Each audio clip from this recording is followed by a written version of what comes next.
साथियों, जो 2 वर्ष की छूट देने की घोषणा मुख्यमंत्री जी के द्वारा की गई थी भर्तियों में, आज मैं डीओपी सेक्रेटरी हेमंत गेरा जी से मैं मुलाकात करके आया हूं कि जो जिनमें एग्जाम नहीं हो, फॉर्म भर चुके हैं, क्या वो रीओपन होंगे या फिर आने वाली भर्ती परीक्षाओं में 2 वर्ष की छूट का लाभ अभ्यर्थियों को मिलेगा।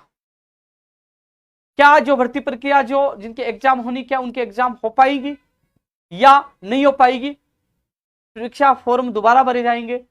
सारी चीजों का जो सवाल आपके मन में चल रहा है कि मेरी पीटीआई भर्ती होगी कि नहीं होगी 25 सितंबर को, फर्स्ट ग्रेड होगी कि नहीं होगी, सेकंड ग्रेड होगी कि नहीं होगी, और सबके दिमाग में ये सवाल वास्तव वाजिब भी है। मैं डीओपी सेक्रेटरी साहब से मुलाकात की, उन्होंने कहा इस पे सरकार को निर्णय लेना है, जल्दी ही इस महीने में हम निर्णय ले लेंगे। अभी तक निर्णय नहीं हुआ है कि करना क्या है, यानी कि अभी तक मुख्यमंत्री जी ने घोषणा की है, लेकिन रूल्स अमेंडमेंट भी होंगे, कैबिनेट में भी जाएगा ये रूल्स जो छूट वाला, और उसकी अधिसूचना भी जारी होगी, जिसमें थोड़ा सा समय लगेगा। उन्होंने कहा जिसमें थोड़ा सा समय लगेगा, लेकिन ये 2 साल की छूट वाला कहां से, यानी कि जो जिनके एग्जाम नहीं हुई, विज्ञप्ति जारी के आवेदन होंगे, उनको भी छूट दी जाएगी या फिर आने वाली भर्ती परीक्षा में दी जाएगी, इस पर निर्णय होना बाकी है।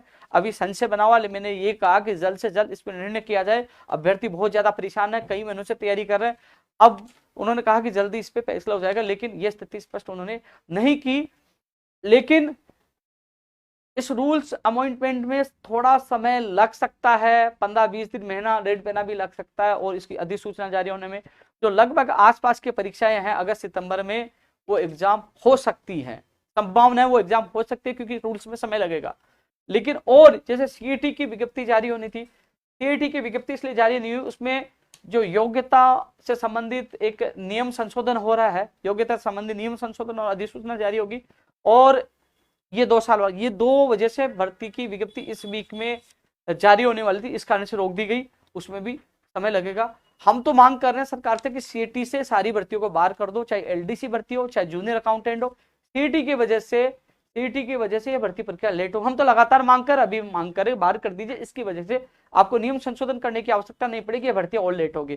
पूरा प्रयास करें, लेकिन ये प्रयास माननीय मुख्यमंत्री से मुलाकात हो तब ना। हमने सीएमओ में मैंने 4 बार टाइम लिखवाया कि मुख्यमंत्री जी से मुलाकात करवा दिए। धर्मेंद्र राठौड़ जी से मिलकर मैंने कहा मुख्यमंत्री जी से मुलाकात करवा दीजिए। कल मुख्यमंत्री जी के अधिकारियों से मिलना, उनसे मैं निवेदन करूंगा।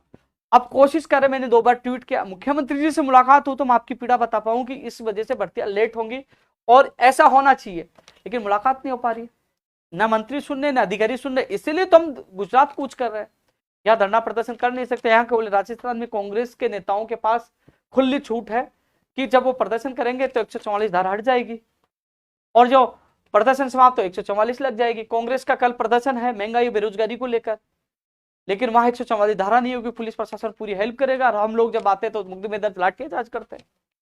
लेकिन अब हम भी नहीं रुकने वाले, सच के लिए हम लड़ाई लड़ेंगे, न लाठी से डरेंगे ना मुकदमे से डरेंगे, या तो आप जानते ही हो, लड़ते किसी के बाप से नहीं है, लड़ते सच के लिए। पहले ही बीकानेर से टीम जयपुर भेज दी है, मैंने कहा बहुत अच्छी बात है।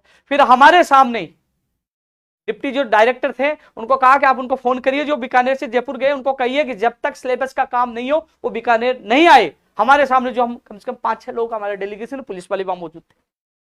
मैंने कहा यार तो निदेशक जी फोरम में है, बोल रहे हैं कि, मैंने कहा अच्छी बात है वो नहीं आए तो हमारा सिलेबस जारी होना चाहिए, विस्तृत सिलेबस हमारे सामने, क्योंकि उनको पता ही है यहां से नहीं जाएंगे, बोला उन्होंने। और सोमवार को ही जब हमारी जो बात हो रही थी, और हमारे उन्होंने कहा कि हम लोग अभी ही अधीनस्थ बोर्ड जा रहे हैं, जब हमारी वार्ता हो रही थी, और अधीनस्थ बोर्ड सोमवार को ही पहुंच गए। सोमवार, मंगलवार, बुधवार तक काम चला आपके विस्तृत सिलेबस को लेकर काम चला। और अब कल शाम को अधिकतर सारा काम हो गया था। जब मैं सुबह 3 तारीख को जब चेयरमैन साहब से मिला, क्योंकि वहां ऑडिटोरियम में जो कृषि युवा संवाद कार्यक्रम था, मैं वहां गया था, मैंने कहा चेयरमैन साहब से मुलाकात कर लेता हूँ। चेयरमैन साहब ने कहा कि 99% आज सिलेबस हम हमारी तरफ से सिलेबस जारी हो जाएगा। मैंने आप लोगों को कहा कि चेयरमैन साहब से मिलाऊं और लगभग सिलेबस जारी हो जाएगा। अब समस्या यह आई कि वहां 3 दिन से टीम तो आ रही थी, उनको जो बोर्ड की तरफ से टीम भी थी, कुछ विषय के विशेषज्ञ भी आ रहे थे, लेवल प्रथम का हो चुका था, लगभग तैयार, पूरा तैयार हो गया लेवल पर, सेकंड में विषय अनुसार जारी हो तैयार हो रहा था। बोर्ड की तरफ से जितनी हेल्प थी वो कर दी, लेकिन समस्या आई कि जो सिंधी का और पंजाबी का, मुझे ये भी पता है सिंधी और पंजाबी का, और जो सिंधी और पंजाबी जो और भी विषय हैं उनका उन्होंने और जिलों से जो इस भाषा के अच्छे ज्ञाता है उनसे ये विस्तृत सिलेबस तैयार करवाया था। उन्होंने कहा कि पहले यह था कि यहाँ के विशेषज्ञ तैयार कर देंगे, लेकिन वो नहीं आ पाए। अब नहीं आ पाए तो उन्होंने अन्य जिलों में वो विस्तृत सिलेबस के लिए तैयार करवाए, उनको भेजा गया। उन्होंने कहा वो टीम वापस लौट चुकी है। और मैं आपको अच्छी बात बता दूं कि अन्य जिलों में जैसे गंगानगर से आपने पंजाबी का करवाया, ठीक है, सिंधी का करवाया, तो वो विस्तृत सिलेबस जो उनको तैयार करने के लिए दिया गया था वो भी बीकानेर आज रिपोर्ट वो भी चली गई है। अब आप कह रहे हैं कि यार कल जारी क्यों नहीं हुआ? भैया ये क्या आ गया ये पीछे, ये कहां से चालू हो गया इससे? बोले सिलेबस जारी क्यों नहीं हुआ, आज जारी होने वाला था। अरे भाई अचानक दिक्कत, आप सवाल उठाओगे नहीं ये सब सिलेबस खराब आ गया, ये गड़बड़ी होगी, यार वो देखते हैं। अब उसको कल पुटअप करेंगे, उसको एक बार जांचेंगे, देखेंगे। जारी करने से पहले जिम्मेदारी उनकी बनती है, वो उसको उसके बाद जारी करें। अब कह रहे हैं कि कब जारी होगा, भैया इससे ज्यादा मैं कुछ नहीं कर सकता भाई। जयपुर से बीकानेर भी गया हूँ, वहां लड़ा हूं, बैठा हूं, मंत्री के कितने चक्कर काटा हूं, आपका घटना स्तर कम करवाया, जीके जोड़ा, एसीएस के चक्कर काटा है, कल चेयरमैन से मिला हूं। और अब मेरी लगातार निदेशक मोदी जी कह रहे थे कि भाई जी आप इतना फोन क्यों करते हो, क्यों परेशान करते हो, नाराज चल गए, वो नाराज हो गए मेरे से कि हम जारी कर रहे, इतना प्रेशर मत बनाओ। लेकिन फिर भी निदेशक जी ने हमारे सामने ही बोला कि आप जयपुर से बीकानेर तभी आना जब काम होने, उनका काम हो गया तब गए, क्योंकि वो सिंधी और जो पंजाबी वाला मामला था वो अन्य जिले से कराया, यहाँ विशेषज्ञ नहीं मिल पाया, वहां से उन्होंने करवाया और वो उनके बीकानेर पहुंच चुके हैं। वो भी जो और विषय जो रह गए थे उनका पहुंच चुके हैं।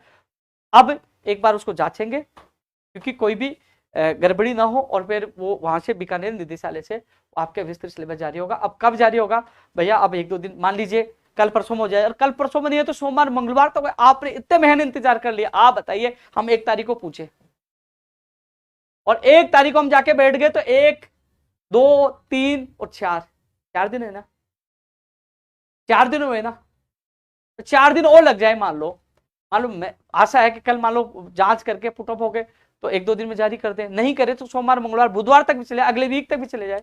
यार हमने देखो, आप बताइए कि हम वहां जाके प्रेशर बना रहे हैं, तो आप जो साथी गए उनको बहुत बहुत धन्यवाद। उस जो साथी गए 5-6 लोग पूछे थे सिलेबस वाले, वो सूची जारी करवाने सबसे ज्यादा थे, और कुछ 10-15-20 लोग थे वो विषय शिक्षा वाले, इसलिए वो भीड़ हो गई, नहीं आए।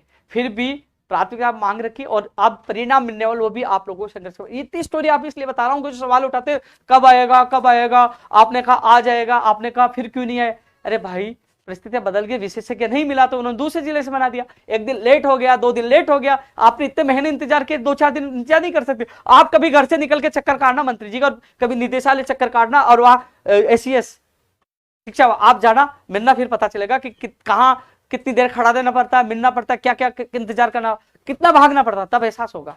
इतनी भाग दौड़ के बाद ये काम हो पाया, तो कम से कम संयम रखिए। दुख इसलिए होता है कमेंट करते नहीं आपने झूठ बोला, अरे झूठ थोड़ी बोल रहा हूँ यार, जो मैं कहता हूँ ना वो चीजें आप पता कर लिया करो जाके। ये वीडियो होता है ना उसको ले साहब ये ओपिनियन दो, ये वीडियो में ये बोल रहा है, ये रिकॉर्ड होता है, ये ऑनलाइन रहता है, आपको पता है। इसलिए आप थोड़ा सा संयम रखिए।